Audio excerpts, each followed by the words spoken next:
ಇವತ್ತು ಚಿಕನ್ ಸುಕ್ಕನ ಮಾಡ್ತಾಯಿದ್ದೀನಿ. ಅದಕ್ಕೆ ಅಂತ ಹೇಳಿ ಒಂದಷ್ಟು ಚಿಕನ್ನ ತೊಗೊಂಡಿದ್ದೀನಿ. ಇದಕ್ಕೆ ನಾನು ಅರಿಶಿನ, ಉಪ್ಪು ಮತ್ತು ಶುಂಠಿ ಬೆಳ್ಳುಳ್ಳಿ ಪೇಸ್ಟ್ನ ಹಾಕಿ ಮಿಕ್ಸ್ ಮಾಡಿಟ್ಟಿದ್ದೀನಿ. ಬೇಕಾದರೆ ಹಾಗೆ ಡೈರೆಕ್ಟಾಗೂ ಮಾಡ್ಕೋಬೋದು. ಆ್ಯಂಡ್ ನೆಕ್ಸ್ಟು ಇದಕ್ಕೆ ಮೇಯ್ನು ಬ್ಯಾಡಗೆ ಮೆಣಸಿನ್ಕಾಯಿ. ಖಾರ ಜಾಸ್ತಿ ಇರಬೇಕು. ಒಂದು 15 ಬ್ಯಾಡಗೆ ಮೆಣಸಿನ್ಕಾಯಿ, ಒಂದು 5 ಖಾರ ಮೆಣಸಿನ್ಕಾಯಿ ತೊಗೊಂಡಿದ್ದೀನಿ. ಖಾರ ಜಾಸ್ತಿ ಇದಕ್ಕೆ 5 ತೊಗೊಂಡಿದ್ದೀನಿ.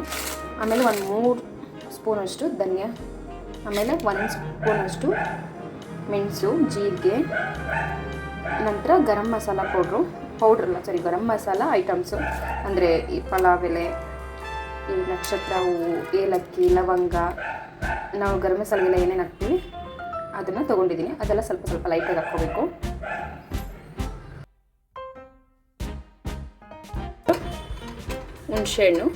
ಹುಣಸೆಹಣ್ಣು ಜಾಸ್ತಿ ಹಾಕ್ಕೋಬಾರ್ದು, ಸುಮ್ಮನೆ ಟೇಸ್ಟಿಗೆ ಹಾಕ್ಕೋಬೇಕು. ಟೊಮೊಟೊ ಹಣ್ಣು ಹಾಕ್ತಾಯಿಲ್ಲ, ಟೊಮೊಟೊ ಹಣ್ಣು ಬದಲು ಹುಣಸೆಹಣ್ಣು. ಬಟ್ ಟೊಮೊಟೊ ಹಣ್ಣು ಹಾಕಬಾರ್ದು, ಹುಣಸೆಹಣ್ಣೆ ಹಾಕಬೇಕು. ಫ್ರೈ ಮಾಡಿಟ್ಕೊಂಡಿದ್ದೀನಿ. ಇದಕ್ಕೆ ಸ್ವಲ್ಪ ಹುಣಸೆಹಣ್ಣು, ಒಂದು ಅರ್ಧ ಭಾಗದಷ್ಟು ಈರುಳ್ಳಿ, ಇಷ್ಟನ್ನು ಗ್ರೈಂಡ್ ಮಾಡ್ಕೋಬೇಕು. ಇಲ್ಲಿ ತೆಂಗಿನಕಾಯಿನ ಚೆನ್ನಾಗಿ ಹುರ್ಕೋಬೇಕಾಗುತ್ತೆ. ಶುಂಠಿ ಬೆಳ್ಳುಳ್ಳಿ ಚಿಕನ್ಗೆ ಹಾಕಿರಲಿಲ್ಲ ಅಂದರೆ ಇವಾಗ ಗ್ರೈಂಡ್ ಜೊತೆ ಹಾಕ್ಕೋಬೋದು. ಇವಾಗ ಇದನ್ನು ನುಣ್ಣಗೆ ರುಬ್ಕೋಬೇಕು.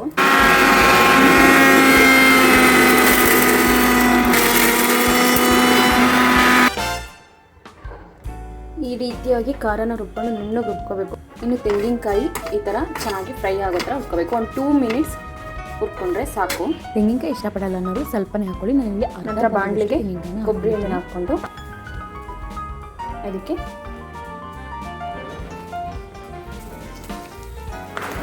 ಎಣ್ಣೆ ಕಾಯ್ದ ನಂತರ ಕರಿಬೇವನ್ನ ಹಾಕ್ಕೋಬೇಕು. ಕರಿಬೇವನ್ನ ಹಾಕ್ಕೊಂಡು ನಂತರ ಈರುಳ್ಳಿನ ಹಾಕ್ಕೊಂಡು ಚೆನ್ನಾಗಿ ಫ್ರೈ ಮಾಡ್ಕೋಬೇಕು. ಕರಿಬೇವನ್ನ ಹಾಕಿ ಈರುಳ್ಳಿನ ಹಾಕ್ಕೋಬೇಕು.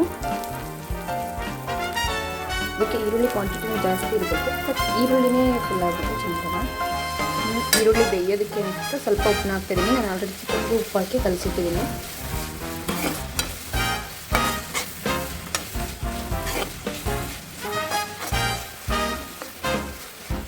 ಈರುಳ್ಳಿನ ಚೆನ್ನಾಗಿ ಬಾಡಿಸ್ಕೋಬೇಕು.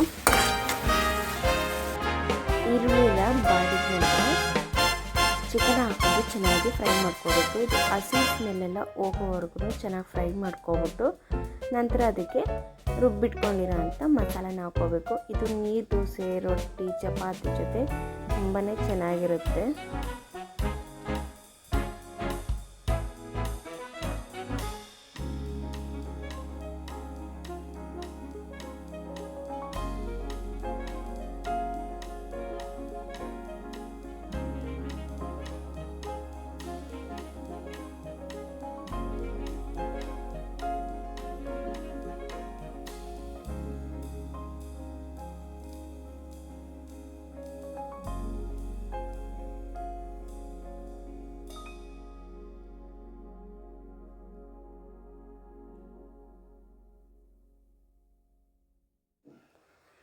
ತೆಂಗಿನಕಾಯಿ ಬೇಡ ಅಂದರೆ ಬೇಕಾದ್ರೆ ಸ್ಕಿಪ್ ಮಾಡ್ಕೋಬೋದು. ತೆಂಗಿನಕಾಯಿ ಹಾಕಲಿಲ್ಲ ಅಂದ್ರೂ ಚೆನ್ನಾಗಿರುತ್ತೆ.